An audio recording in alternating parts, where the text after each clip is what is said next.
It's about that time. Sleepers 1.0 up next on Fantasy Baseball Today Express.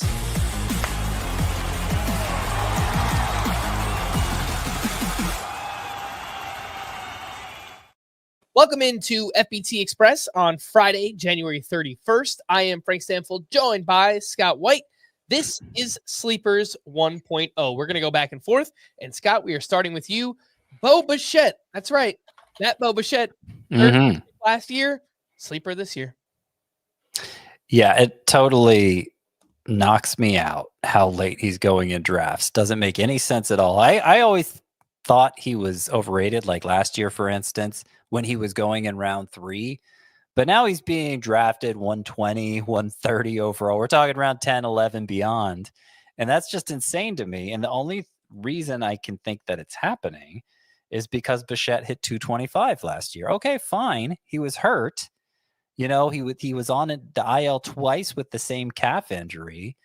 But he entered the year having hit no less than 290 in any of his first 5 seasons. Was a career 299 hitter entering last year. Very reliable source of batting average. He's not even 27 yet. So still early in his prime. The exit velocity readings were still within the range we'd seen from him previously in his career. The plate discipline numbers were fine. Everything looked fine. It's just the performance was down. And I think it owes to just being an injury-plagued season. We should chalk it up to that and have faith that he's going to return to what the track record says he should be. And if you do that, he should probably be going 50 picks earlier. All right, sleeper number 1 for me is going to be Matt Shaw, the top prospect with the Chicago Cubs. The ADP in January is up to 212 for Matt Shaw. The Cubs traded away Isaac Paredes this offseason. They have a void at third base, and it's Matt Shaw's job to lose. He's 23 years old, first-round pick back in 2023. He's flashed some power and speed in the minors, 21 home runs, 31 steals last year, just an 18% strikeout rate. He makes contact. There's power, there's speed. He hits line drives. As long as he doesn't fall flat on his face in spring training, I think the third base job will be Matt Shaw's. I don't want to put too much pressure or have high expectations for a rookie, but can he come in and hit 15-15 with a little bit of upside? Then, yeah, I'd be all right using a 200, 220 pick on Matt Shaw. Scott, back over to you. Your second sleeper is actually the person that Matt Shaw's replacing, Isaac Paredes. Yeah, and Isaac Paredes might be replacing Alex Bregman in Houston. It remains to be seen if Bregman's coming back, but that's where he is now, and it's a match made in heaven for his batted ball profile. You wonder how Paredes could be a 25-30 homer guy with bottom of the barrel exit velocity readings, and it's because of where he hits the ball consistently toward that left field foul pole, just lives there and is able to produce good power numbers because of it. It was great in Tampa, where that foul pole is only 315 feet away. It was terrible in Chicago, where it's 355 feet away.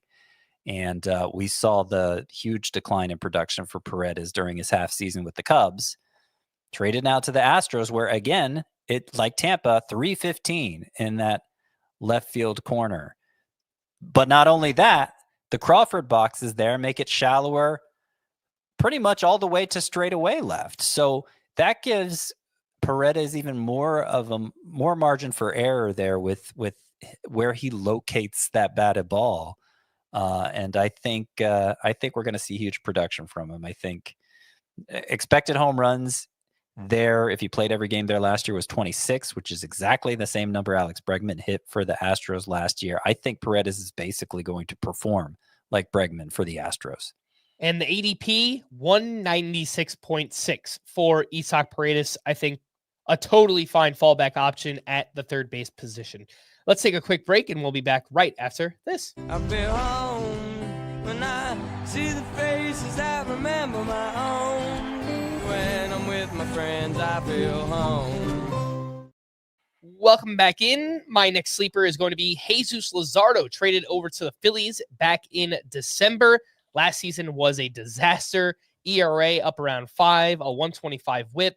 The velocity was down for Jesus Luzardo last year. But when he's healthy, The velocity is where it should be.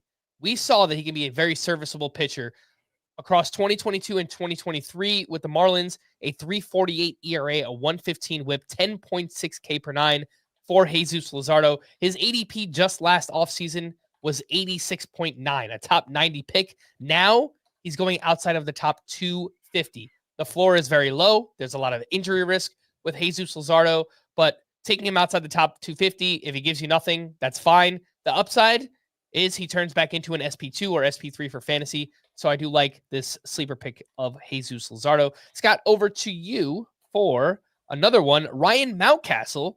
The Orioles are pulling in the left field fences again.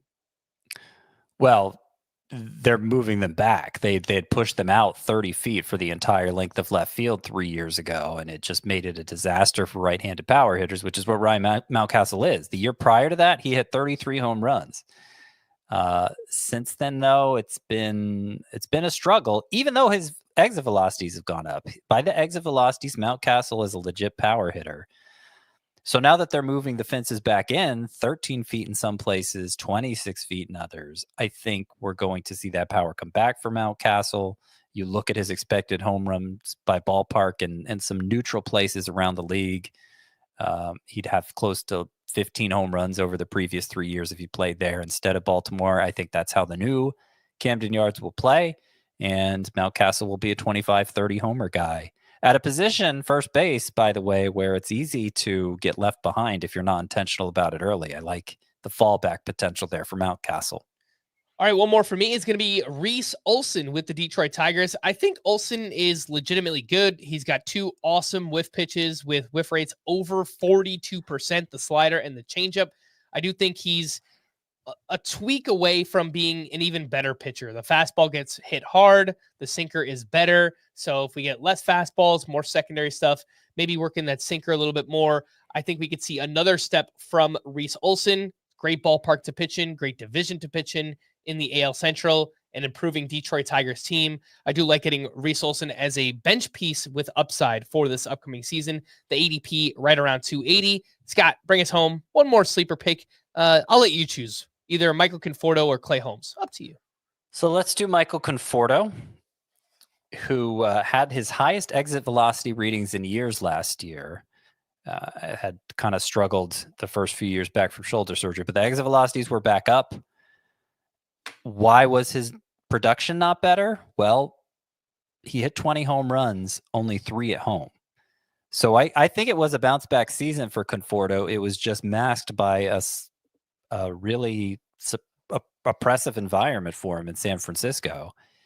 The Dodgers kind of know what they're doing, and this offseason has shown the Dodgers can kind of get whoever they want. And they wanted Conforto to be their left fielder, I think, because they saw those exit velocity readings and those drastic home away splits. He's going to play better in Los Angeles, and he's going to have that killer lineup around him. So I think it's a good match there, Conforto and the Dodgers. Yep, I agree completely. I mean, the ADP for Conforto right now, 374th outfielder off the board.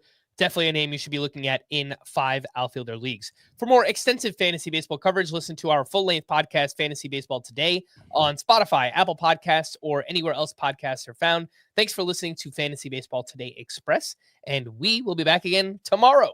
Bye-bye.